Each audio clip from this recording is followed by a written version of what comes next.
మహేష్. అందరికీ thank you so much అండి, power star fans అందరికీ. నేను 10 ఏళ్ళ నుంచి ఒకటే డైలాగ్ చెప్తున్నా, రంగస్థలం రిలీజ్ కూడా ఇదే చెప్పి ఇప్పుడు కూడా ఇదే చెప్తున్నా. పాటల్ని తూట్లుగా పొడిచి పడుతుంది, నీ అబ్బా కట్లేలో కుట్లేలో తెలియక ఏం చేయాలో తెలియక ఏదోటి చేస్తే ఏదో అవ్వకూడదు, అదో తప్పుడు. అప్పుడు తెలుస్తుందిరా మీకు అవసరమైనా సరే ఉస్తాద్ భగత్ సింగ్ తోటి అనవసరంగా పెట్టుకున్నానండి. బీపీ వచ్చి పోతాను అనుకున్నారా, ఏమనుకోకండి. Okay ready. నాకు చాలా హరీష్ శంకర్ గారు సార్ డైలాగ్స్ అంటే చాలా ఇష్టం. నేను కాలేజీలో ఉన్నప్పుడు మిరపకాయ చూసి చాలా ఫ్యాన్ నేను ఆయనకి. పెద్ద పెద్ద సెట్టింగులు, పెద్ద పెద్ద ఎలివేషన్స్ ఏం అవసరం లేదు, ఒక్క డైలాగ్ తోటి ఎలివేషన్ ఇస్తారు ఆయన. నాకు కొంచెం తెక్కుంది ఎక్కంది అనుకోలే, ఎక్కుంది అంతే చాలు థియేటర్లో విజిల్ వేయడానికి. Thank you so much Harish Shankar sir and Mythri movies. Rangasthalam తర్వాత ఈ సినిమా, చిరంజీవి సార్తో ఖైదీ నెంబర్ 150, రామ్ చరణ్ గారితో రంగస్థలం, ఇప్పుడు పవర్ స్టార్ పవన్ కళ్యాణ్ గారితో నాకు హరీష్ శంకర్ గారు అవకాశం ఇచ్చారు.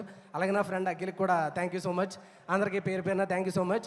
మార్చ్ 19 ఇరగొట్టేద్దాం. Thank you so much.